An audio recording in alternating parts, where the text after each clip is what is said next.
Welcome back to another episode of All Things Everything presented by Gulf Coast Smoke. My name is Alonzo. And I'm Sabrina. And this is episode 42, and we've got nothing to talk about. Well, kind of, sort of. We talked last week about what I was doing this past weekend, and so we don't really want to go too much into that. We have a competition coming up this weekend, which we'll briefly go over because there is going to be some trials, some tribulations that we're going to have to go through in order to compete this weekend, and we'll tell you guys all about that. But, we just really wanted to get on the episode today. Obviously, Sabrina and I really like doing this, so it's fun for us to come to the office and do a podcast. So what we did was we just threw it out there. We said, hey, we're thinking about freestyling it today. Anyone have any topics they want to talk about, any questions they have that we can answer? And we got a bunch, and we're very, very grateful. So we do have a lot to talk about on the podcast today. It's going to kind of be all over the place, but I did want to start it out with, number one, what have you been up to, like personally, and just business-wise, what you been up to? How have you been? Everything's been good. I've just been hanging out with my sister a lot. Yeah. So, her and her husband just got a new house. Mm-hmm. So congrats to them. It's a beautiful home. Mm-hmm. So we've been going over there and, just having people come install appliances, bring furniture, things like that. So we've been able to hang out a lot and see her baby, which is awesome. It's really nice. The kids really, really love it. So, other than that, just the usual with the kids, coming to fulfill orders here at the office. It's been a good week so far. Yeah, so anybody that's waiting on Trifecta, we know we're sold out right now. Hopefully that shipment comes in very, very soon. We're going to start fulfilling the orders for all of the stores that are missing out on Trifecta, and then, of course, we're going to get it back on our website here really, really soon. So we appreciate your patience, and thank you again for continuing to purchase.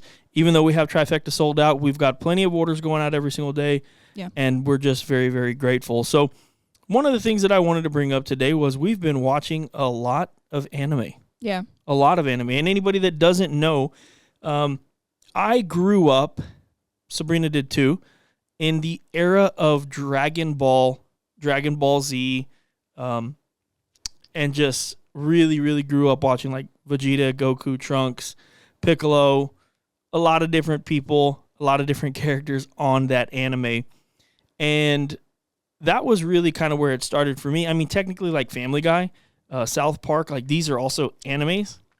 Just not in the sense like Pokemon, right? Yeah, not in the sense that you really, I feel like when people think of anime, they think of like fighting, Japanese. That's not necessarily, technically Family Guy, American Dad, like stuff like that, Simpsons, that's all anime, right? So I grew up watching some of those shows, and then obviously, like I said, Dragon Ball is really what got me into really enjoying that fighting style of anime. So I've continued to hold Dragon Ball Z, those characters really close to my heart, just kind of the same way I talked to you guys about Pokemon. It just reminds me of those days when I would come home and I would just be ready to watch Goku go Super Saiyan for the first time. It took about 97 episodes for it to actually happen from the very beginning of when he was about to go Super Saiyan to when he actually did. But that's just kind of the way that those were drawn out. And I remember specifically, like, I would come home from school and sometimes Luke would be at his grandparents right next door and he'd go jump in the pool and he'd be like, I cannot believe you were about to watch Dragon Ball Z. Like, Luke was just way against it. And I was like, no, just let me watch this episode and I'll be right out. And then the episode would finish. I'd go outside and I'd jump in the pool and hang out with him. But we've been watching a lot of anime. So we've recently started and finished Kaiju number 8, Solo Leveling. We rewatched One Punch Man. And then what else have we been watching?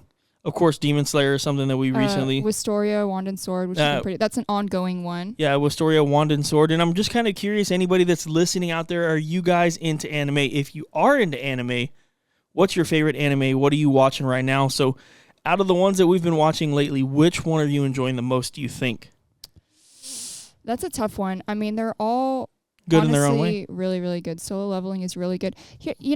I grew up always preferring like manga over anime, but I think nowadays, because the animation is just so good these days, that I can't help but prefer anime over manga sometimes. Of course, I like manga because you get the full story if all the mangas are released. You know? You don't have to wait for all the seasons and all that stuff. Yeah, but I'm not a manga guy, so yeah. I have to just wait. I'm patient-ish.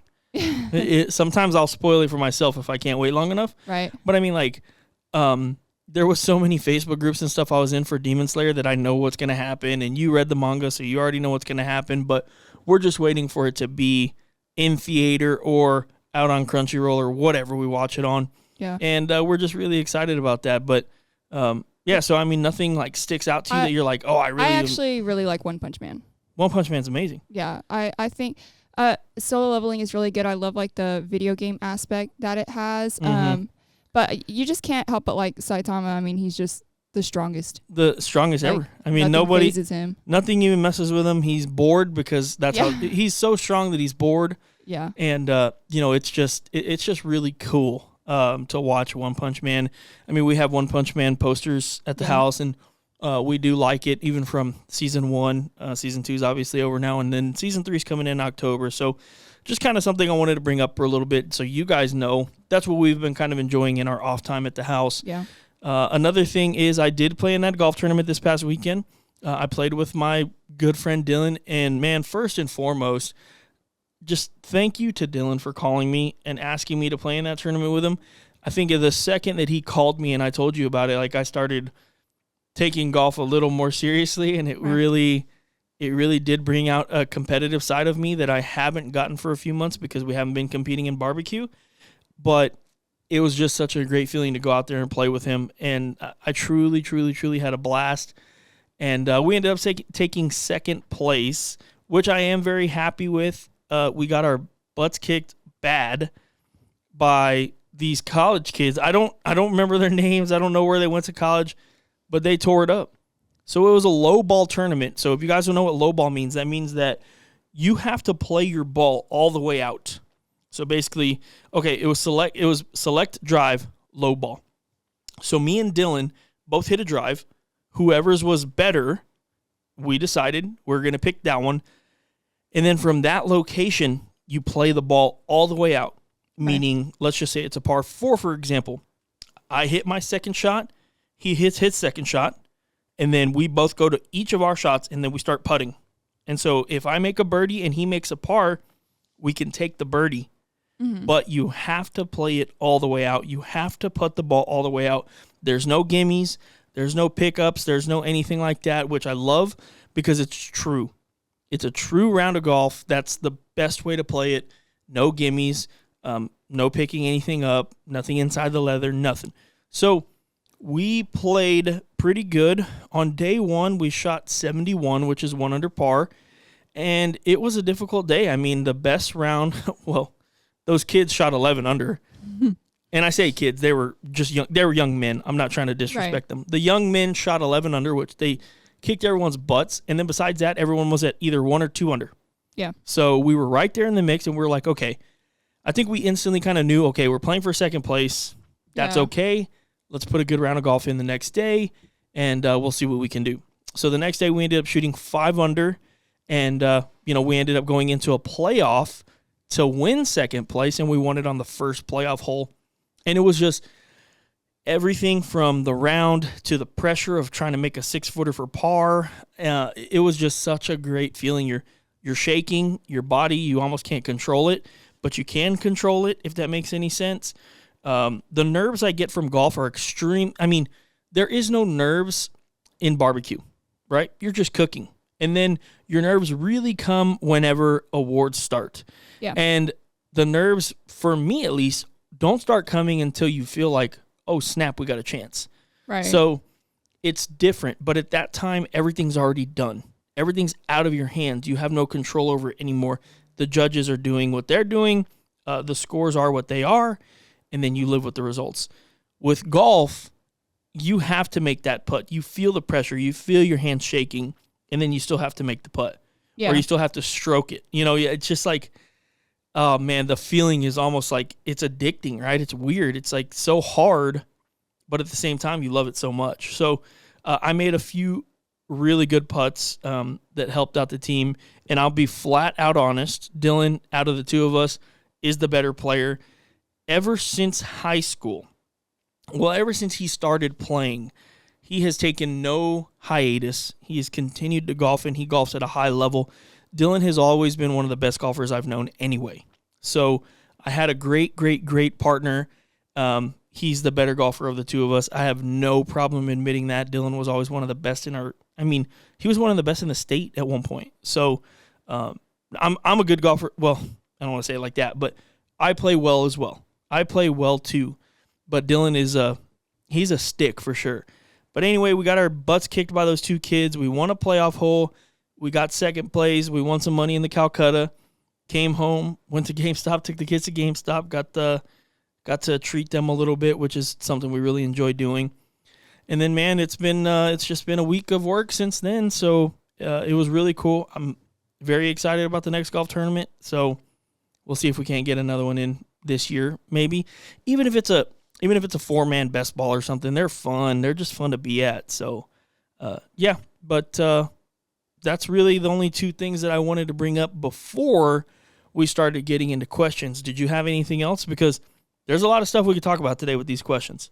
Yeah, no, obviously we're going to get to what we talked about. Oh, yeah, I'm sorry. No, we don't have to. We'll end it out with that. But, yeah, I'm excited. I got a quick glance of these questions, but not all of them. So I'm excited to see what people ask or the range of what people ask. Hopefully we have some different things in there. Yeah. No, I think we can just tell everybody what I was going to say about Aransas anyway. Mm-hmm. So we are going to Aransas still. But I do have to attend a funeral on Saturday at 10 a.m. It's not something I can skip. Of course, these types of things, they're never planned, obviously. So I have to be there for my family. It obviously was somebody close to, it was a sibling of somebody that I love very, very, very much. That's all I'm going to say. And I got to be there for them. And so I'm going to leave for probably, I don't know, maybe 2 hours. Yeah, because, I mean, I'm assuming it's over the bridge, so. Yeah, I'm assuming as well. So I would say at least 2.5, maybe 3 hours I'll be gone. So you're going to take over while I'm gone, and we're going to live with the results. And, I mean, I'm going to put it out there and flat out, I mean, I completely trust you with everything that we're doing. So I don't feel like we are sacrificing anything. I don't feel like we're losing anything. Obviously, I'm the head cook, but Sabrina has been there with me literally every single competition. She knows exactly what I do, exactly how I want it, and I fully 100% trust her. So don't think that we're sacrificing anything. Don't think that our attitude is any different. As much as I want to go over there and have fun and see friends and do stuff like that, I mean, we're trying to win. I think the only thing I'm not used to, obviously, is managing a fire on an offset. Yeah. But, I mean, the great thing about what we do, making videos, is we just had put out a fire management video on the offset. So you can watch it. Yeah, that's a great tool to go back and look on. And it really simplified the process. So I feel fairly confident with that. Yeah. And we got plenty of friends around if I'm in a pickle, but I don't think it's going to get to that. And I'm used to prepping. I'm used to wrapping. I'm used to checking for tenderness. You know? I mean, so if you guys don't know, and you probably should by now, I'm almost positive I've said this before, I do temp everything with a probe, and I literally will turn the thermopin around and I'll hand it to Sabrina and say, what do you think? Every single meet, every single time.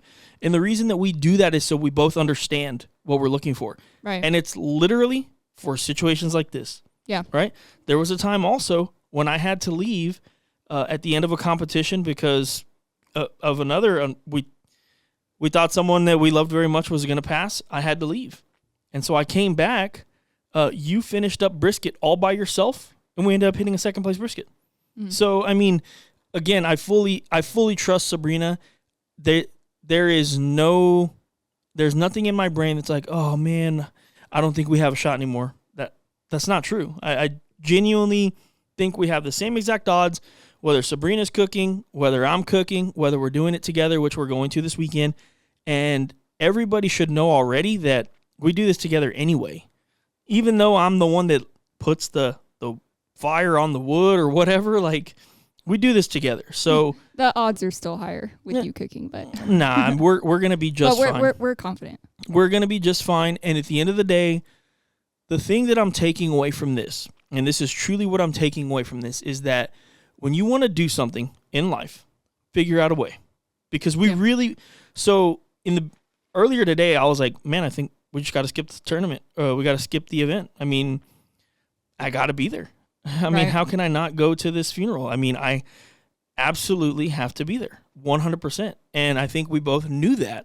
But I started thinking, I'm like, man, what can we do? How can we do this? I just know there's got to be a way. And so, yeah, I mean, the way is like this. You're going to take over for 2, 3, 4, whatever, however many hours you need to take over. You're going to take over. And I already talked to Bill, Chicken Fried Barbecue. Shout out to Bill, straight up. Like, he told me flat out, hey, if she needs anything, like, I'm here. I'll help her with the offset. I'll help her with anything she needs. Like, obviously, she's going to still cook it, but Bill is like, I'm here to help. Like, I understand situation's not ideal. You got to go. But if she runs into a pickle, she can run to the trailer, get me. I'll help her out as best I can. Chance already told me, too, like, hey, dude, I'll show up early if I need to. Like, I can do whatever. Yeah. So, obviously, Dad's going to be attending the funeral with me. So, he's not going to be there. But he said after, he'll come back as well, and he'll start doing what he does, dishes, hanging out, breaking down, doing all that stuff. So, we're going to figure it out, and I think that's something to take away from this. Times are tough, for sure, for all of us. They always get hard. If you want to do something, try, if you can, within reason, to figure it out. And I think that within reason, this is an okay thing for us to do. I talked to my parents about it, and I said, hey, if I do it this way, do you think that I'm fulfilling my obligation as a good son here? And they're like, absolutely. I said, okay. So as long as we're all on the same page, we're good. So either way, again, we are going to Aransas this weekend. If you guys are listening on Friday morning, good luck wherever you go. Somerset, Aransas. There's some IBCAs out there as well. Good luck. If you're in Aransas, please stop by. Say, hey, I haven't seen a lot of you guys in a while. And so we look forward to that. And yeah, Sabrina's going to be taking over for a little bit as the head cook. So yeah, for sure this weekend, if we get any walks, you got to walk up there with me. Like we'll you don't want to walk up there? I got to film. Yeah, I know, but somebody can grab. I got to get the shots. Somebody can grab the camera for a few seconds. Yeah, maybe. We'll see. But we're also looking forward to, I think Sam and Nathan are going to come. Yeah, they're going to try and come out, which would be good for them to get some taste. Yeah, they get to experience the competition barbecue, and then they get to also taste the competition barbecue. Chance and Danielle, I believe, are coming out. I know Chance is. I don't know about Danielle, but I think she is. So we'll have some friends there. We'll have some family, and it's going to be a really good time. So either way, we look forward to the event. Like I said, I'm probably going to be at the funeral like, oh, what's going on over there? How's everything doing? Hey, send me pictures. And with all due respect, I'm going to try and obviously stay off my phone, but I'm probably going to be like, well, how's the chicken taste? How's it looking? Because I'll still be able to inject it and all that. Yeah. Which is that I will say, I do think like if maybe if it came to like trimming and injecting and stuff like that, maybe we wouldn't.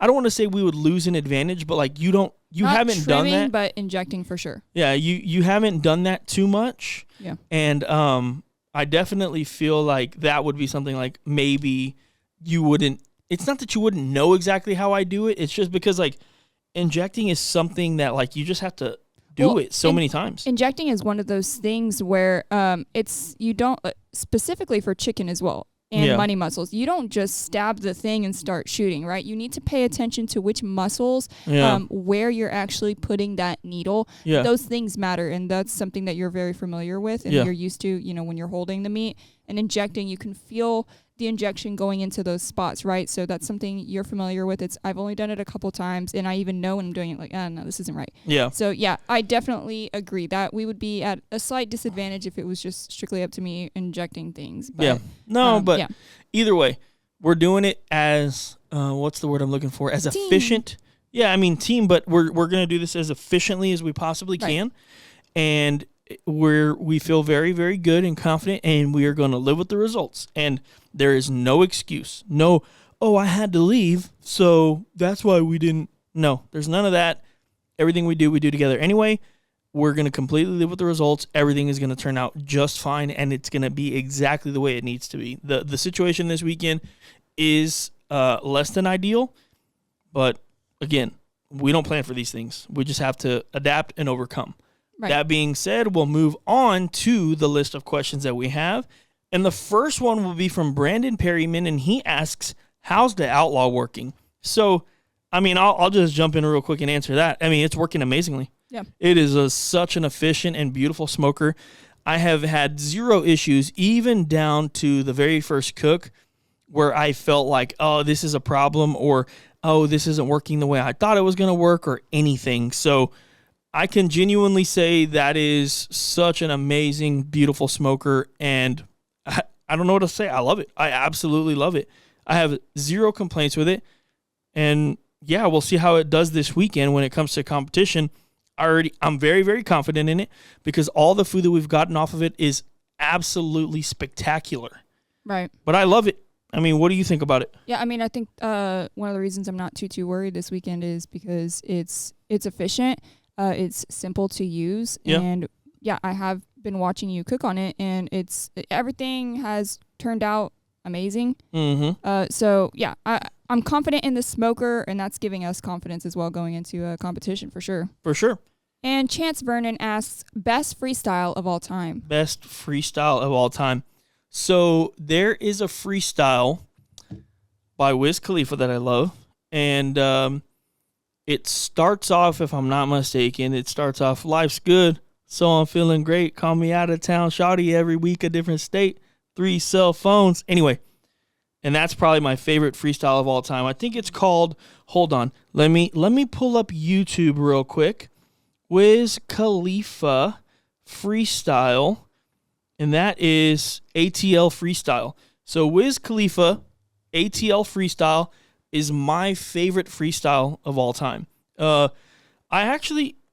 won't go off on this too much, but I don't know if you remember, I was like a huge, gigantic Wiz Khalifa fan for a long time. And which is odd, not odd, because like that doesn't really fit my lifestyle, but I loved, and I still do love Wiz Khalifa. In the Cut is probably one of my favorite songs of all time, like of all time. So, yeah, I mean, I don't know if you have a favorite freestyle. No. No, I don't hear too many freestyles unless it's from our kids. From our kids, yeah, coming up with their own songs and stuff. So yeah. Shout out kids. Shout out to our kids. Their freestyles are the bomb. Okay, moving on. We got Donnie Howard that says, is it me or the guy from Blue Water Drive think he has the inside track? So obviously I'm the guy from Blue Water Drive. So, okay, there's this thing I do sometimes just to be funny. And I have obviously the Blue Water Drive page, which I'm the owner of because it's my page. And I'll comment on like Gulf Coast Smoke stuff and be like, oh, that looks delicious or whatever. Like, oh, okay. So on Gulf Coast Smoke, I posted a picture of our trimmed brisket for this week. And from the Blue Water Drive page, I posted, oh, I guess we're not golfing this weekend. And then I go back to the Gulf Coast Smoke page and I reply and I'm like, you've golfed enough lately. And it's like, obviously I'm talking to myself, right? But I'm just trying to be like funny. And people pick up on it and they're like, dude, like, why are you arguing with yourself? I'm like, okay, well, I mean, number one, it's a joke, right? So it's just something that's kind of out there. But yeah, yes, the guy from Blue Water Drive knows everything about Gulf Coast Smoke, absolutely everything. Because smart guy. Because it's me. It's me. I'm both. Doug Peterson asks, what's the best music to barbecue to? What's the best music to barbecue to? Now, you know this more than anybody. I can literally, I'm not exaggerating, I can literally listen to country music. I can listen to rap music. I can listen to gospel music. I can listen to Tejano music. I can listen to heavy metal. I listen to literally everything. So if you come by our camp at any barbecue competition, you have no idea what type of music I'm going to be playing. Yeah. So most of the times, every competition, what I try to do, and I'm not always perfect at it because I'm not a perfect person, I try and put on a gospel song in the very beginning of the day. Most of the time, it's I Can Only Imagine will be like one of the first things that I play. And then I'll jump into, honestly, probably like gangster rap and stuff. A lot of like Gorillas. Yeah, I like Gorillas. And one of the replies to his comment from Kevin Strahan was 80s, of course, and we actually do listen to some old school music. A lot of 80s. So I mean, there was a time when like Apple Music was always 80s hits, and we would just jam. So I mean, I love the Outfield, Kansas, of course. We like wow, I just went blank. I just went super blank. But listen to a couple songs from Journey. Yeah, Journey. I mean, Billy Joel, The Wheel in the Sky keeps on. I thought that was Journey. No, I know. I'm just saying. It is Journey, but I just like, or we didn't start the fire. Yeah. So anyway, we can listen to anything, and like right now, I'm a huge fan of both Cristian Nodal and Grupo Frontera. So I love them, and I was okay. So I was a huge fan of Grupo Frontera for a while, and then I started listening to a lot of Cristian Nodal, and I like him, but this is gonna sound weird, but like I saw him, and now I don't like him as much. Like I don't know why. He doesn't look. There's nothing wrong with him. He's not ugly or anything, but like he just didn't look the way I thought he was gonna look. And I'm so many people are like that. And I'm just like that doesn't. I don't know if I like him anymore. Yeah. And it just, I don't know. Anyway, but like a huge fan of the saying, "Don't meet your idols." Yeah, Grupo Frontera and Cristian Nodal. They're two of my favorites right now. We got to listen to our walk-up song. Yeah, of course. We always listen to "Here We Go Again" by Floyd Wonder. Like, I jam that song way too much. Like, way too much. So if you guys have never heard it, "Here We Go Again" by Floyd Wonder. When we're cooking in CBAs, you have the option for a walk-up song, and that's ours. So it starts like, here we go again. Mm-hmm.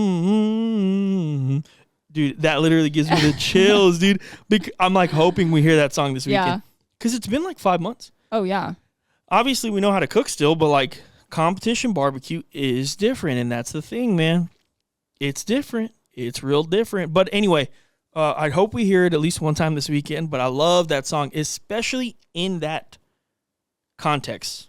Right. Where you're hoping so badly to hear it. You hear it and you just get crunk. Yeah. You just like go off in your head. So, like I love that Mexican OT, Big X the Plug. I mean, and then like Morgan Wallen. I mean, dude, I'm telling you. And then we'll start playing songs the kids like. Out of nowhere, and then like the Bluey theme song, like. And then everyone's like, "What are you guys doing over there?" And we're like, "Man, we don't know. We're just chilling." So the answer to that is whatever comes across. I mean, like I really have been listening to a lot of Alessia Cara again. Well, I like that song Here a lot by her. So like and we talked about this the other day actually just in person, but man, when I get a song, like I have to listen to it over and over and over. So like Alessia Cara Here is one that's huge for me right now. I'm going to my phone and look at my Apple Music. So like Meet You in the Middle by Parker McCullum is big for me right now. Treaty Oak Revival, I love them. Of course, I've been listening to some Randy Rogers. Dirty Harry We're stuck on that song from Solo Leveling. Yeah. Son likes to listen to it like every day. Yeah. So I even have my Gorillas right here. I have Wiz Khalifa. I have Big X the Plug. I have Floyd Wonder, Here We Go Again. Dark Aria, that's the one that we're talking about. I have Hillsong United, which is the gospel music. I have that Mexican OT. Like, if you guys could actually see this in the actual thing in the camera, you can see like my music is all over the place. Right. So that's, I don't know. I can just listen to whatever. So, man, that's a great question, and it sparks a great conversation.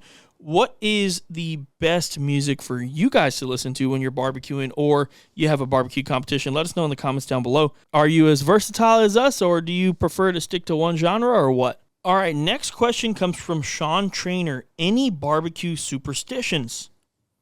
I think a common one that we all get is, when you're having a bad day, so to speak, like things aren't going your way, it starts raining, whatever, that's when you usually hit. When you don't like your food, that's when you usually hit. When things are going too well, you're not really going to hear what you want to hear. But, I mean, we've had plenty of days where both scenarios happen and we do well, or both scenarios happen and we don't do well. So it's hard to say. Man, Sean, I don't think I have very many. I try and keep my mindset in, man, I'm cooking barbecue. It's nothing more than that, and have fun.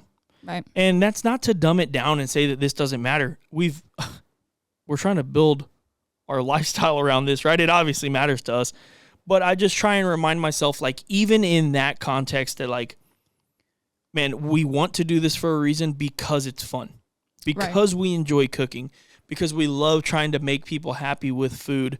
So I don't really think that I overthink it or anything like that. But I don't think I have any superstitions myself personally. Yeah, I think when you start to leave it up to superstition, you're setting yourself up for a fixed result in your head. So try not to overthink it for sure. That aspect. Mo Ob says time and temps for half chicken. I think that really just depends on what you're cooking on. I mean, so we're actually cooking ours on a 55-gallon this weekend. And the reason is because we have not cooked on an offset in a very long time. When was the last time we cooked on an offset smoker? Oh, man, when was the last time? It was right before, because our first CBA was Wharton. And that was the Are you talking KBR about for competition? Shootout. Yeah. Okay, that was Sinton. A long time ago, It's been a long time. But anyway, so it's been a long time. And just in case we run into issues and stuff is just not cooking as fast as we want, I want to have a 55-gallon there just as a backup, just as a fail-safe. So I most definitely think that's the right play just for this first, maybe second, third time, whatever. But also to cook the chicken on the 55-gallon drum, I think it's not going to be as fast as cooking it on a Weber kettle over direct coals. And I think that it's probably going to take us like an hour and a half to do it on a 55-gallon, whereas on the Weber kettle, it'll take us like an hour. So it really just depends on how you're cooking it. That's a very tough question to answer because, again, it just depends. So are you cooking on your offset? Are you cooking it on a 55-gallon, on a Weber kettle, on a 30-gallon, which we've done that before too? Really, really tough question to answer. So first and foremost, figure out what you're cooking on, obviously, how you're going to cook it, and then I would just say do some practice runs. Do some practice runs at the house. If you're doing it on a Weber kettle, expect about an hour.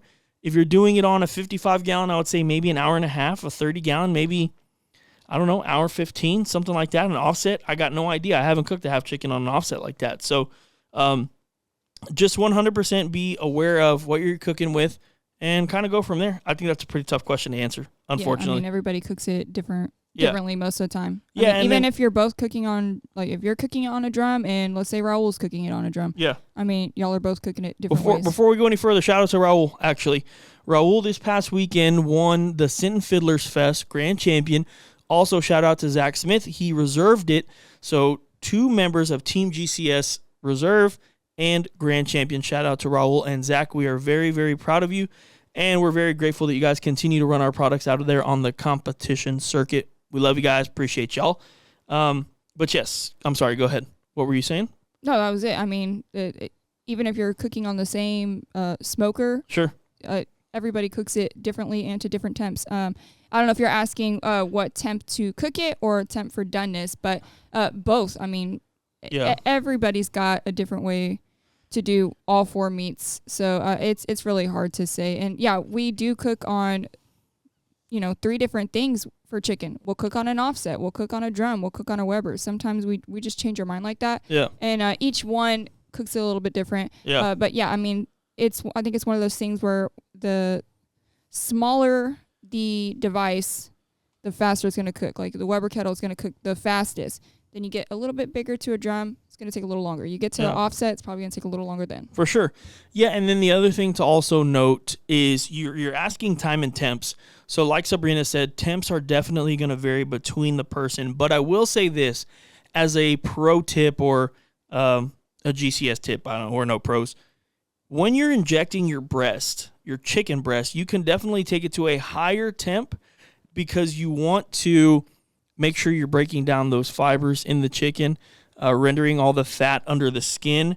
You can take it to a higher temp. Like, so a lot of people say 165, right? That's when the breast is done. Personally, I think you can take the breast much, much, much higher than that, and it's still going to be really nice, tender, and juicy. We've literally proven it. Like, if you're injecting. Yes, if you're injecting. And I'm assuming you're talking about times and temps for half chicken at a competition. I'm just making an assumption.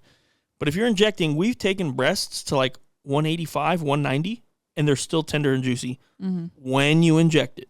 Right. When you inject it. So just keep that in mind.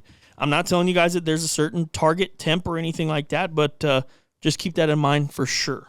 Mark Williams asks, when are we cooking hog? And that's a great question. I think that we should book that for beginning of the year 2025, January, February. We'll head on over to the Casa de Williams, and we'll get a hog going. We'll go film it. We'll eat some good hog. Do you remember editing that video from when we went over there and how jiggly that hog was? It's wild. That was one of the coolest things I've ever seen. I mean, just Mark's crazy with it on the hogs. Shout out Mark.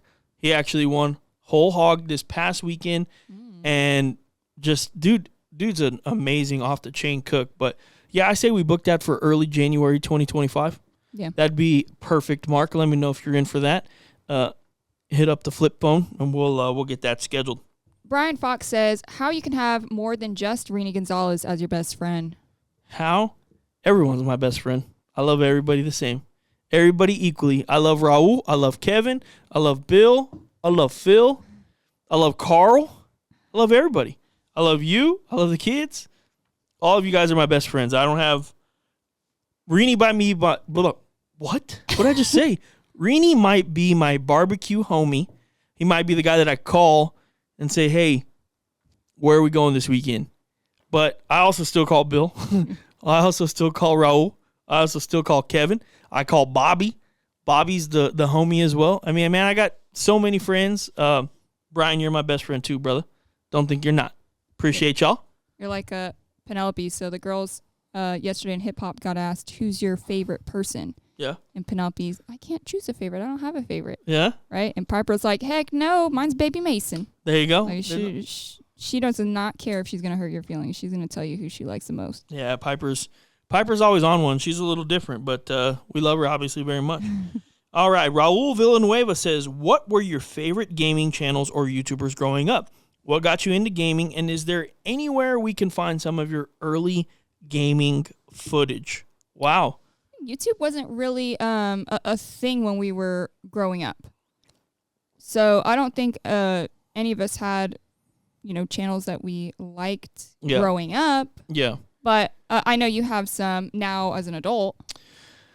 So I guess I'll just go back to where I remember that I really got into watching gaming. So if you're into Halo at all, I would just watch MLG, and they would film all the tournaments. So I would watch like Straight Rippin' was my favorite team back in the day. Snipe Down was my favorite player back in the day, which is actually really weird because I ended up growing into a role where he was like a peer, and we knew each other, and we actually like follow each other on Twitter and everything. And anyway, just that was my favorite thing to watch back in the day was the Halo tournaments. And then I got into Halo, and then I met a bunch of people. If there's any gaming footage out there, I don't think so. I would have to actually look around, but I don't think so. Now, I would watch a lot of MLG. I would watch a lot of Optic gaming stuff. I would watch a bunch of montages all the time. I would watch a lot of Video Game Donkey whenever he first kind of started doing that. And then I would watch a lot of Dyrus. Remember, I would watch a lot of Dyrus? Oh, yeah, that's right. That was like League of Legends. Yeah. So I'd watch a lot of Dyrus streams, and then Chaox, Xpecial, man, that was like my favorite team of all time. So it was Dyrus, Chaox, Special, Reginald, and oh my gosh, the odd one. And the odd one. Support, right? No, the odd one was the jungler. Special was support. Okay. Chaox was AD carry. Reginald was mid. Dyrus was top lane. So I really got into League of Legends at that time, and I would love watching them play. And then I also loved watching StarCraft 2. Remember StarCraft 2? So I would watch, like, Thorzane was my favorite. Thorzane was my favorite player of all time. And it was kind of wild because, again, like, Thorzane was my favorite player, and he was, man, what was the role where they had the SVCs? I don't remember. I know it was like Zerg, Protoss, and gosh, I haven't played StarCraft in so many years. Zerg, Protoss, and then there was another one where it was like humans and you built Marines and stuff, Marines and Marauders. And I would love watching Thorzane because he played that class. And man, how can I forget it? And then we went to that Red Bull Gaming event, that LAN event, and like Thorzane was there. I ended up meeting him, talking to him, and like sat down and ate with him and stuff. And it was just such a weird dynamic. I think that's really where I kind of learned that, man, these people are just people. Right. You know, and that's like really and truly because I was in a position where I was looking up to all these people, and then out of nowhere, I was in the same room as them. Mm-hmm. Like, and I couldn't be, oh my gosh, that's Snipe Down. Oh my gosh, that's Thorzane. Oh my gosh, I couldn't do that. That was, that's, I don't want to say that's unprofessional, but it's definitely not the ideal attitude to have when you're meeting somebody for the first time. Like, oh my gosh, especially if you're in the same room as them. If you're expected to be professional with them, if you're on the same level as them, at least in some sense. So I went from watching these guys to like, oh, hey, we're all at the same spot together. We're all hanging out. We're normal people. Crazy stuff like hanging out with Walshy and T-Squared and Strong Side and like all these guys, like literally hanging out with them, and it was just wild to me. But yeah, those are pretty much probably the things that I would watch, like Video Game Donkey, Dyrus, MLG in general, Thorzane streams. That was like Justin.tv was actually Twitch before, and then I would just watch a bunch of stuff like that. But I would do, man, I don't know what else. I think that's pretty much it for me. Yeah. Did you have anything you would watch or anything? No, I mean, I never really watched any sort of streaming for video gaming or anything like that. I mean, me growing up, I always watched like my brothers play video games. I mean, we all played video games from a very early age. But I remember like watching my brothers play Final Fantasy VII. Yeah. That was a huge growing up. So that's a game that I've loved like my whole life. But just like, watching my brothers play video games really got me and my sister into video games as well. So we've all just played. And I mean, to this day, I don't really watch anybody stream a video game unless it's like, man, I'm having trouble on this part. Let me go look and see what other people are doing. So for sure, that's pretty much it for me. Yeah, I mean, pretty typical answer, but I think that's pretty much it for both of us. But it's funny because like Penelope, even now, like she likes to watch people play like Animal Crossing or Stardew Valley. Yeah. Even Son, like he'll watch people play Minecraft, like the kids version of for sure Minecraft. So I think it's more of a normal thing now than it was for us growing up. Yeah, no doubt. Justin Kelly asks, bite through skin on a half chicken tips. Okay. I would definitely say you need to render the fat under the skin.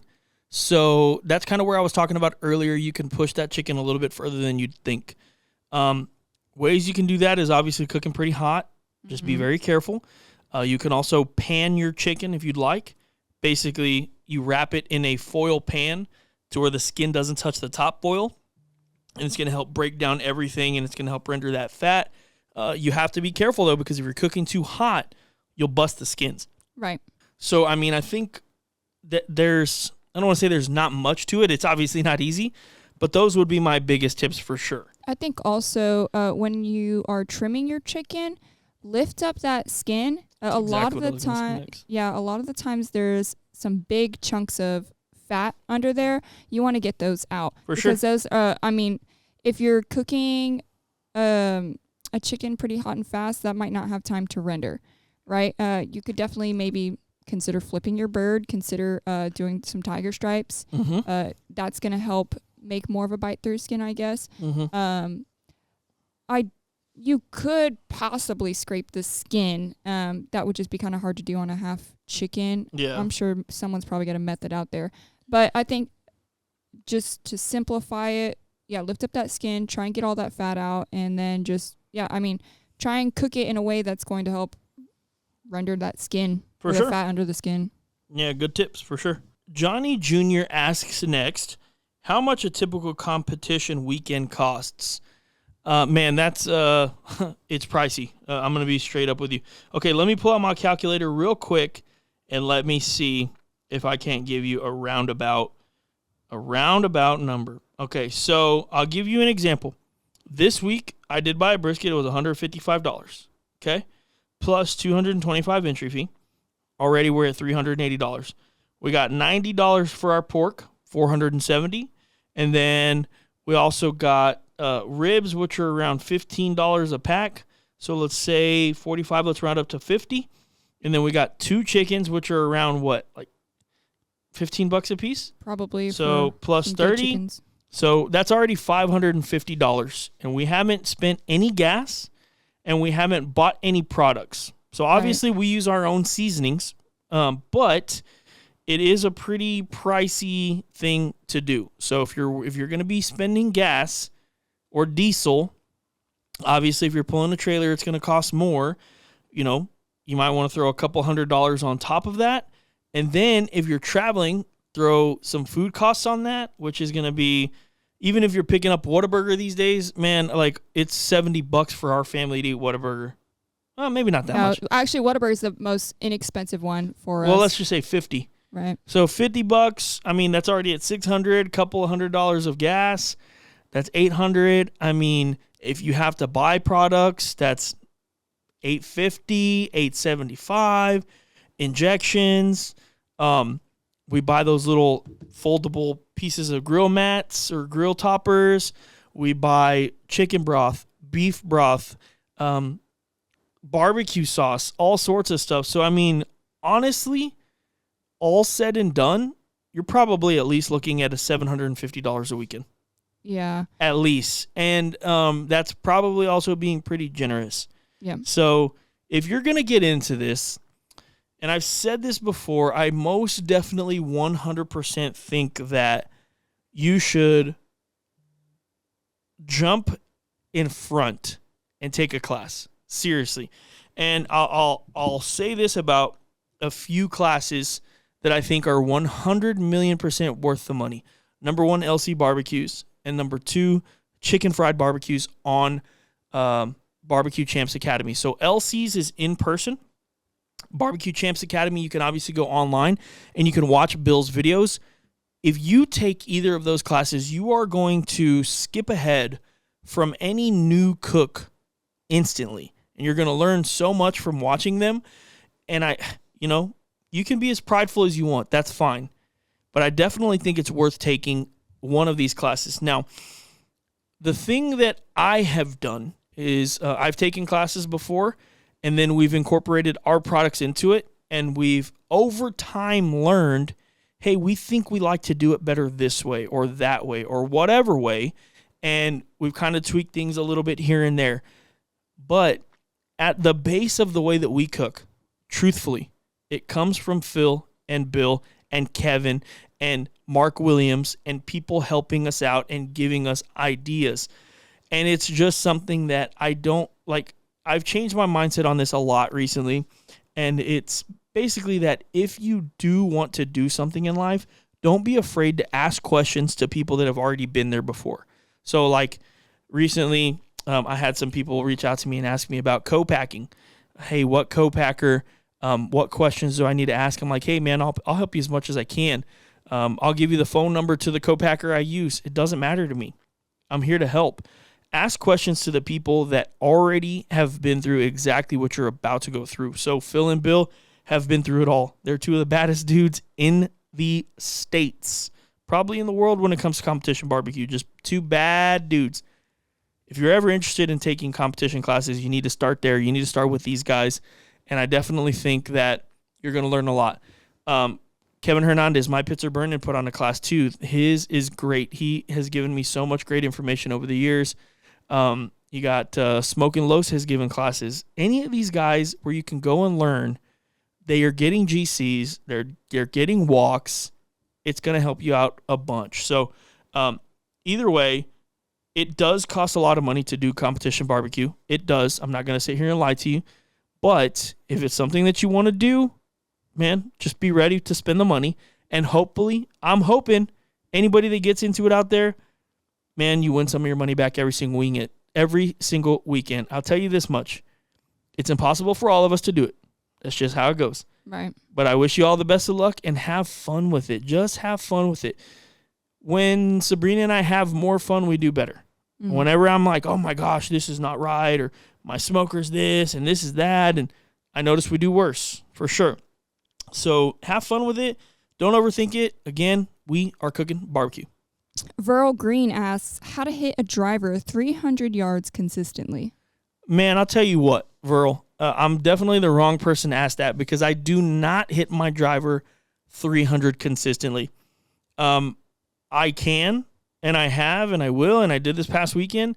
I can definitely hit my driver, 330, 340. I can pound it out there. But, man, sometimes I mishit it, and I'm 275. It just happens. I'm not a professional, but I'll tell you what, my biggest piece of advice, and I was actually talking to my wife about this yesterday, I'm going to work on my swing a little bit here, and I want to make it to where it's almost like, I don't want to say robotic, that's the wrong word, but I want it to be to where it's like, hey, grab the club, swing, and go. And I definitely think that that's something that's really big. Get a consistent swing that you can do under pressure, when it's hot, when it's cold, when it's windy, the same swing every single time. Put a good move on the club, hit the ball in the middle of your face, and you're going to get consistent results. So that's probably my biggest piece of advice for sure. And moving on to the next question, Bill Purvis, who we just talked about, says, talk about what you're looking forward to this weekend. Man, I'm looking forward to seeing you, Bill. I'm looking forward to seeing Bill and some of my other friends and cooking barbecue in Aransas Pass. What about you? Just competing again? Yeah, I think, honestly, eating the barbecue.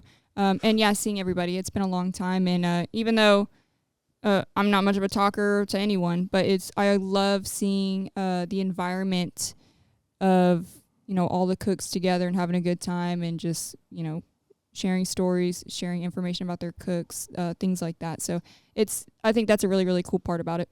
Seeing the friendships. No, I agree, for sure. Logan Chestnut says, roundtable on growing an internet brand. That's a great question. One that I'm not too sure we're qualified to answer, if I'm being honest. I do think that we're trending in the right direction. But I'm not sure if we're 100% qualified to answer that. But out of respect for Logan, great question. I'll tell you what I think you should be doing. And I think that you need to, number one, you need to be very passionate about what you're doing, and you truly need to love it, because this is not easy to do. Sabrina and I have talked about it a lot, and it's that there's some days even we don't want to do it. We don't want to film. We don't want to. Now, I will say the podcast, most of the time I have no problem doing the podcast because it's pretty fun to do, but definitely something that you're very passionate about. And just make sure that you understand from the get-go that this has to be something that you love, because you're not going to make money right off the bat. If you're getting into this for money, I think you're doing the wrong thing. And I'm not trying to disrespect anybody, but if you're getting into this for money, I definitely think you're doing the wrong thing. So I would say don't do that. The next thing would be just build the brand up in a sense that it's sustainable. So like one of the things that Sabrina and I noticed we were doing to ourselves last year is we were building our brand centered around competition barbecue. And unfortunately, as much as we do enjoy it, it's not sustainable for us. The reason it's not sustainable for us is because I still have a day job. We have young kids. We have ballet recitals. We have hip-hop recitals. We have t-ball games. We have to film this podcast, which we want to do. We have to film backyard content, which we want to do. And then we got to compete, which we want to do.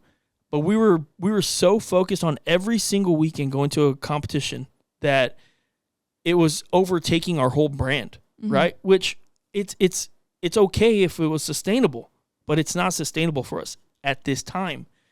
Maybe a year, 2 years down the road, when we hopefully are doing this full time, we can do it more often again, and we can kind of center our brand around competition, barbecue, and backyard cooking. Because here's the thing, if we're filming for competitions, we're not filming for backyard, and there's really just no in between. So I would say do something that is sustainable for you. If you're doing cooking content, something that you can do every single week. If you're doing gaming content, man, don't build gaming content around having to buy a brand new video game every single week, because that costs a lot of money. And I'm not sure. I mean, you might have the money. That's cool. But I'm just saying, like, maybe build it around Minecraft or Stardew Valley or League of Legends, or focus on one game, build your brand there. And then, man, I think one of the biggest and most important things for us is having somebody that believes in your vision. And that's Sabrina for me. That's my dad. That's my friends. That's my family. So, like, I have Sabrina that helps me every single day with everything we do. I have Chance that texts me every single day. He's like, all right, man, 43.7 subscribers, 43.8, 43. I'm proud of you, man. Keep going. Your day's coming. Your day's coming. Like, people don't realize that is so important when it comes to, like, having people behind you that can help push you and help motivate you. And even on the days when, man, I don't want to do this, but I have a friend that's watching to see how many subscribers we have, and he's happy for us getting another 100, another 1,000, another 2,000, whatever it is. And I think that's very important. Have people with you that feel that same passion towards what you love, and they want to see you succeed too, because you're going to need to rely on people eventually. Yeah. Like, for example, this weekend, I'm not saying that we're going to have to, but if we needed to, like Bill said, he's there for us, right? So, like, having somebody in your corner that can be there in times of, you know, stress or whatever, like, that's huge. And so I definitely think, like, those are important things for me. Do you have anything that you think are important, like, to building an internet brand the way we have, even though, again, I'm being genuine, guys. Like, even as we sit here today in this office with products right in the next room, with everything that we have here, we're so blessed. We feel so grateful. I promise you, I still don't feel like we've made it. Yeah. And I think that also could be something that, like, you guys can take it with a grain of salt for sure, because you do want to have confidence in what you're doing. But, like, man, Sabrina and I'm being serious. Like, we talk about it all the time. It's like, okay, for example, 1 year ago, we were hoping to be in the situation we're in now. And now we're there, and it's like, it's not enough. We need, and it's not like we're not satisfied. We're satisfied. We're happy. But it's like, man, like, we need to do more. Now we need to kick it up another level. Now we need to do this. Now we need to do that. Now we need this product. Hey, Christmas is coming around the corner. Let's get ready for that. Holidays are coming up. Let's start doing these recipes. Like, you have to stay ahead of the game. And again, those are just some things that I think are very important. But what do you have? Like, what do you think? Yeah, so I would say, I think first and foremost, if this is something that you really want to do, whatever your brand is, open an LLC. For sure. An LLC. And great advice. Yeah, operate as if you are just a legitimate company. Operate like you're another staple on the shelf, right? Mm-hmm. So be consistent. Let people know, like, you're always going to have eggs in your fridge. You're always going to have bread in the cabinet, right? Make sure that people know you're a brand that's always going to be there if you actually want to be there. So social media, make sure you're posting. Make sure you're engaging with people. Make sure people know that you're a brand that's going to be around for a while, a brand that they can expect, oh, let me go, check on their Instagram and see what they're up to. Right. I think just operating like you have already made it, so to speak. And that doesn't mean get cocky. That doesn't mean go buy the most expensive equipment for whatever your business or your brand is. But just operate with the attitude that, yes, I'm legitimate. I'm a brand that's going to be here. I'm an actual business, and I'm going to make it, so I need to put the work in and be consistent. For sure. No, that I think that's such amazing advice. Sincerely, I do. one of the things you just brought up is like you don't have to go out there, but we've had these same cameras for literally 2.5 years. Yeah. Right. And one of the things, and I promise I'm not trying to boast or anything, one of the things that I always hear from people, dude, your quality is incredible. We've had the same cameras for 2.5 years. Now we know that we are getting to the time where we need to upgrade them, but if people are still telling us quality is great, yeah, I mean, come on. We're still doing fine with what we have. Now we've bought little gadgets and gizmos here and there, like the Osmo Pocket, like extra GoPros. Obviously, we bought the podcast equipment and everything like that. But those are not like, we're not buying those all at the same time. Right. Like we're saving up a couple bucks, getting this. Hopefully, things keep going better. We can get the next thing or whatever. But man, I'll tell you what, that's great advice from Sabrina. Make sure you stay in front of people. Make sure people know, like, hey, this is a brand that. Like Sabrina said, operate as if you've made it. And that's one of the things that I often tell myself, and I even will, like, if you have me on Facebook as a personal friend, I always share motivational, cheesy stuff. And like literally one of the things I've shared recently is like, operate as if you've made it because you will. Right. Like, you'll make it. Just keep going. Just don't stop. Like, yeah. And that's our thing. There is no other option. There's no other option. There's no A, B, C, D, E, F, G. Like, there's this. Right. It's GCS or nothing. Like, yeah, I have the golf thing on the side, and I love it, and I love to play, and I'm going to continue to play, and I'm going to work hard at it, and I want to build that channel too, but, like, this is number one. Like, even my golf, like, I have built my whole persona around being this person, right? Like, I am who I am, right? But, like, we're trying to make it in the barbecue world. We're trying to be a brand of seasonings that, hey, you got any GCS in your? Well, of course, right? Of course. You want steaks tonight? Yeah, grab whatever, whatever our steak rub is going to be named. Like, oh, you're making pork ribs? Oh, grab that trifecta, man. GCS is they're it. They're the people, man. Right. So great advice from Sabrina, and I love that. And man, the biggest thing, and like I said, the cheesiest thing, man, is just like passion, dude. Like this is definitely, and again, I don't want any sympathy from anybody. This is not easy though. Like you literally have to want this, Right now, Sabrina and I are literally sitting in our office away from our kids, which the only reason we're away from our kids is because they're like, we don't want to be quiet, like they want to play and stuff. And I get it. They're kids. So like it's what time? It's 8:20 at night. We haven't eaten dinner. We're here trying this. We're grinding. And I'm not saying that we're doing anything special. There's other people that are doing this too, but like this is where we want to be right now. Right. Of course we want to be with our kids too, but like this is where we want to be, this is where we need to be, and this is where we're going to be. Yeah, one thing I've always seen is that, everything in life is hard, but choose your hard, right? So, going to a 9-to-5 job every single day, working for someone you don't want to work for, that's hard. What we're doing, it's hard, but look at the end result. The end result is we get to be our own boss. We just get more out of our life doing things for ourselves and with our family. So, for sure. Yeah, choose which path you want to go down because it's all hard, but you just got to be willing to put the work in. And just quick shout out to Logan. He's actually from the Ride on Cue podcast, which we've been on before. And I love what you guys are doing, man. Just keep doing what you're doing. Surpass us, man. Go further. Go beyond. Like, again, you're not our competition. I'm not saying you. I'm saying everybody. You're not our competition. We want you to succeed too. I want to see more small businesses win. So let's all win together. On to the next one, though. James Pavia asks, advice you and others would give newcomers interested in jumping into the comp world. Got to keep this sport going, which we did kind of touch on some of those things when we were talking about like the price. For sure. But what would you say is good advice other than the financial aspect of it? Yeah, I've said this before and I'll say it again. Number one, have realistic expectations right off the bat. Everybody that goes to a barbecue competition thinks their barbecue's good.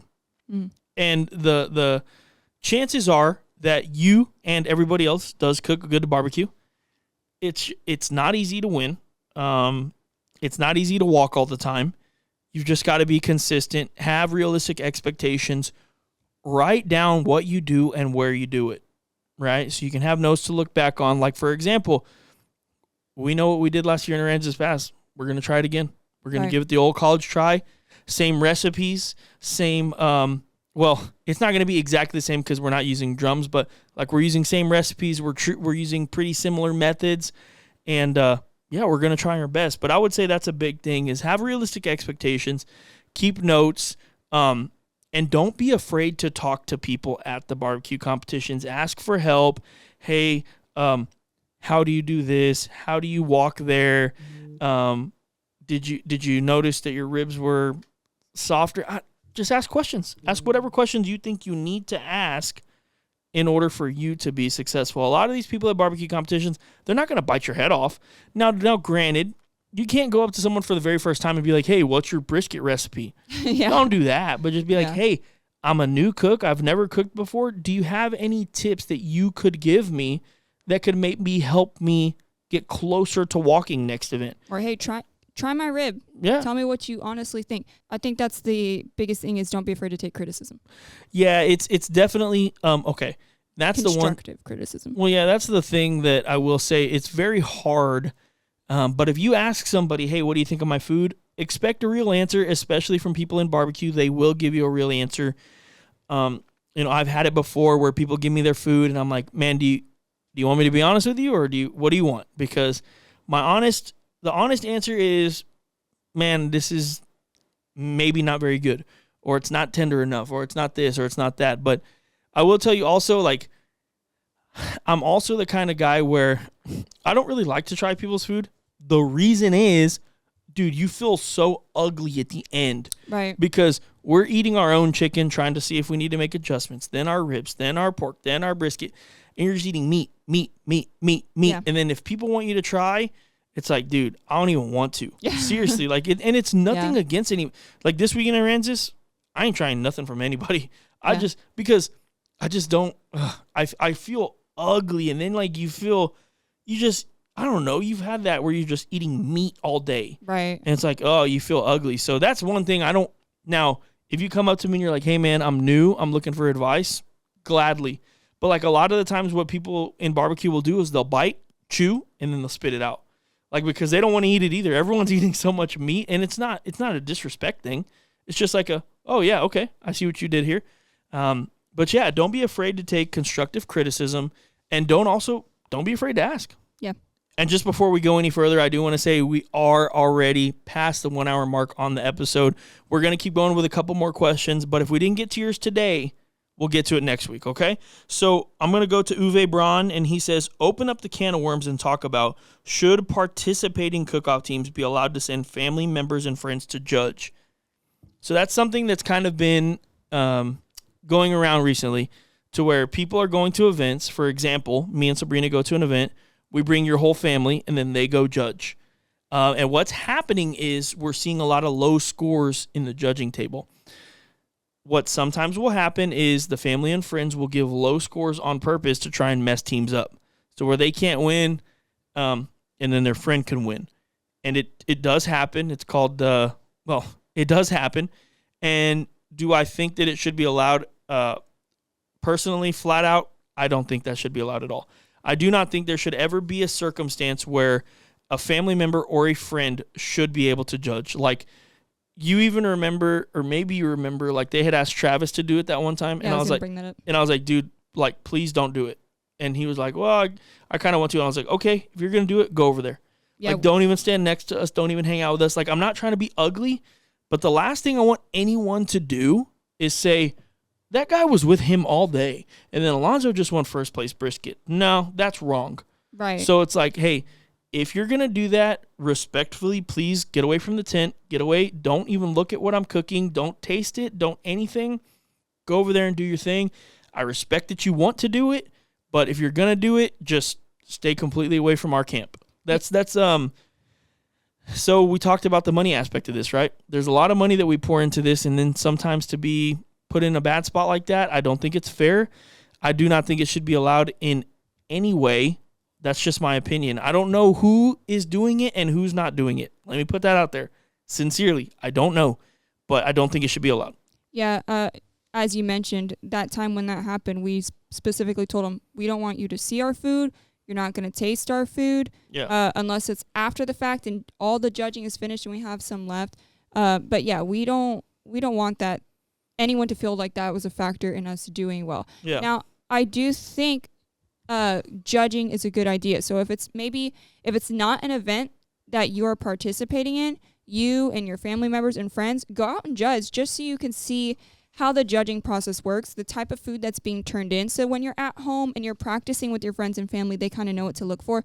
But yeah, I don't agree with the fact of having friends and like pulling people off of your site. Like, oh, we ran out of judges. Yeah. Hey, your mom, come with me. Your friend, come with me. Yeah. You know, because there are people who are not going to be honest, who might do that. For sure. Obviously, people are doing that or else this wouldn't be a concern, right? So I think you just be honest and be fair. I think when we go out and compete, we want to compete against the best.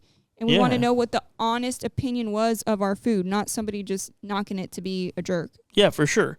And that's pretty much that on that. That was a great question by Uwe. Uwe's actually been cooking really well recently too. So, man, keep it up. Keep doing what you do, brother. And finally, Manny Garza asks, balancing being a parent and running a small business.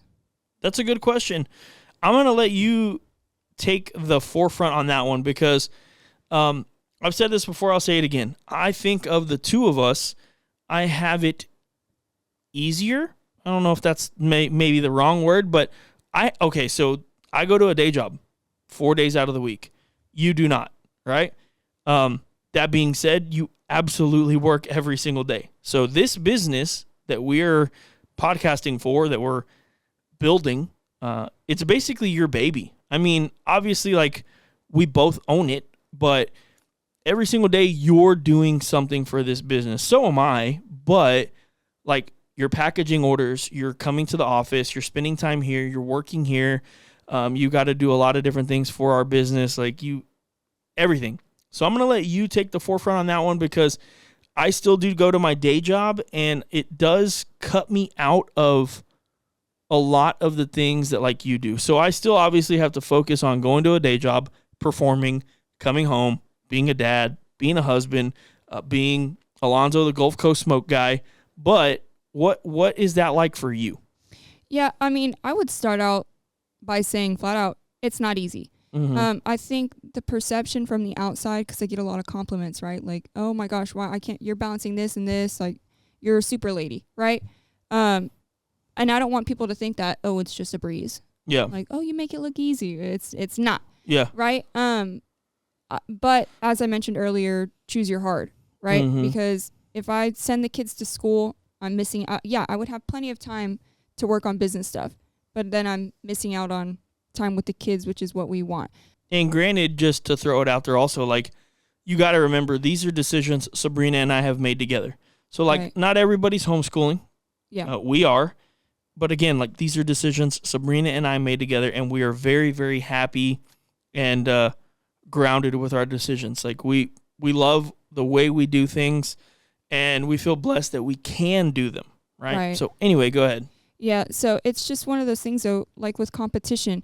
We've gone to competitions without our kids, and it's just not the same, right? Mm-hmm. So even though it's hard when they're there and it's like, oh, I'm in the middle of cutting ribs and somebody has to go use the restroom or I need to go turn in and they all want to come with me, but no one's got shoes on, right? Those things are hard. They're tough, but it's more rewarding having them with us in this business. Yeah. I mean, showing them that it's possible to be your own boss. It's possible for, even though, you know, we get behind on a lot of things. I'm not going to lie. I mean, we'll get behind on school sometimes. We'll get behind on cleaning. But that's the beauty of, you know, being your own boss plus homeschooling is that we have the option to worry about that the next day. For right? Sure. We'll have time to catch up.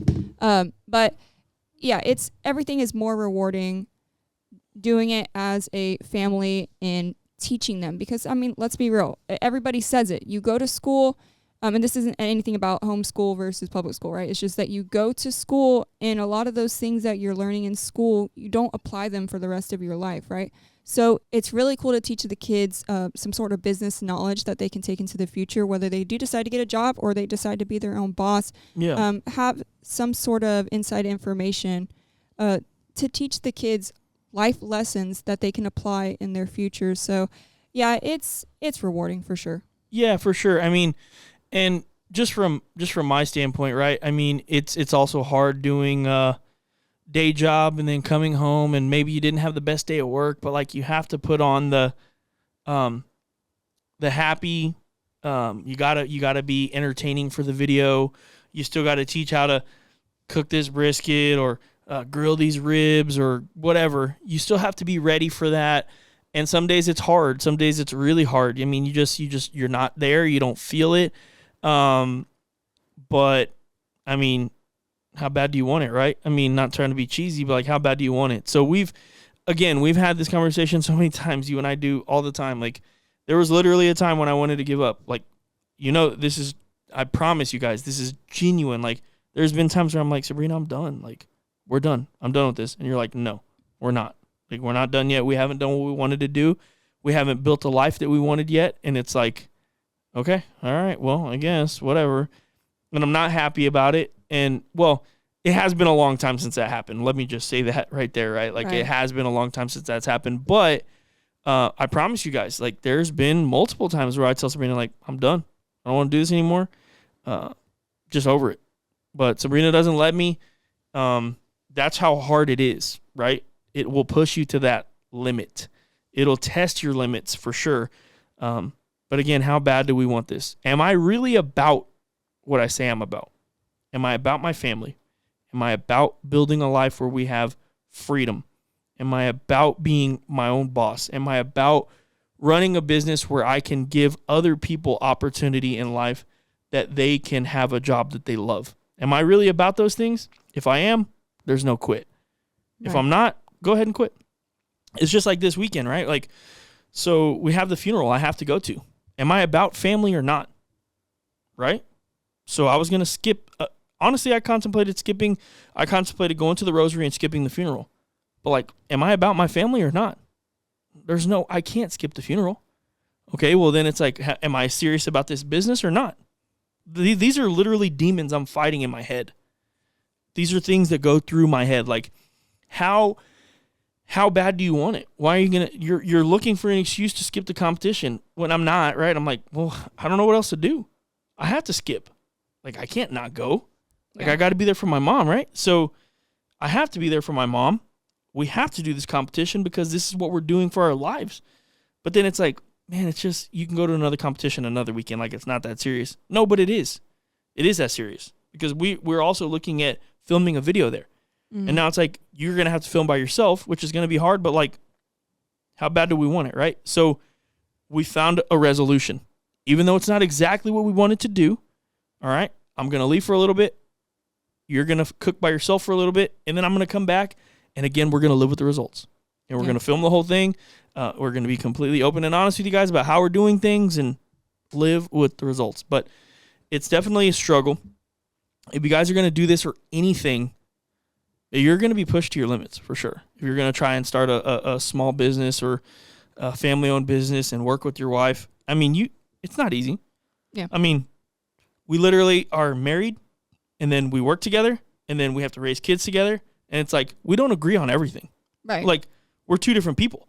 So if you guys, I mean, I'm not here to scare you. I'm not here to say it's not worth it. This is worth it for sure. Even to the point that we've gotten to right now, it is absolutely worth everything that we've been through. Mm-hmm. The good, the bad, the ugly, the times where, man, you guys just don't even understand, dude. Like, you guys don't understand how many times we're like, when we first were starting, it's like, dude, how are we going to pay for this? Right. By the grace of God, somehow 30 orders come in one day. Oh my gosh, we could pay our business insurance. Oh my gosh, we can buy another. Like, you guys don't understand. I mean, I'm not trying to be like that, right? But dude, this happened a lot in the beginning. It really did. You know it. It's like, dude, what did we get ourselves into? Like, we can't afford this. And then, like I said, by the grace of God, something happens. A video pops off on YouTube. We make a couple extra bucks, for monetization, or a new store comes along. Right. And they give us just enough money to pay for the next thing. Like, by the grace of God, don't ever give up on whatever you're doing. If I could leave you guys with that, it's hard. it is hard. It's hard to balance. Sabrina does an excellent job at making it look easy. As her husband, I know that it's not. I know she struggles. We appreciate everything she does for us. But, man, don't give up. If you guys really, really, really care about it, do not give up. Man, it is worth it. I mean, even to where we've gotten to today, it is worth it. Everything we've been through, it's worth it. So, man, I think we should leave it at that. Yeah. I think that's a great way to end the podcast today. We took a lot of y'all's time today. Last week we didn't. This week we did. Yeah. Again, thank you to everybody that had questions today and gave us these topics to even speak about. Yeah, for sure. Really means a lot. Yeah. I mean, seriously, because we're like, what are we going to talk about on the podcast this week? I don't know. That was on Monday. Nothing on the agenda, yeah. On Tuesday, what are we going to talk about? I don't know. Today? I don't know. You guys gave us a great episode. I feel really happy about this one. I feel great about all the things we talked about. And obviously it's because of you that we're sitting here today. So if you guys have not been told enough by me, I genuinely appreciate all the support. Everybody that's continued to order, everybody that sent us stickers for our fridge. We are forever indebted to you guys. So if you guys are watching on YouTube, make sure to subscribe. We are looking to get closer to 100,000. I told you before, I'm crazy. I think we can do it this year. But let's hit 50 first. We're almost to 44. Let's hit 50 first. We keep getting subscribers every day. We're grateful for you guys. If you guys are listening, you can listen on Apple. You can listen on Spotify. Share with a friend if they like barbecue content or if they like any content. We talked about a bunch of stuff today, and it felt really cool to do. So anything else you want to talk about today? No, that's it. Nope, that's it. We will see you guys, or you guys will hear us on the next episode. Peace.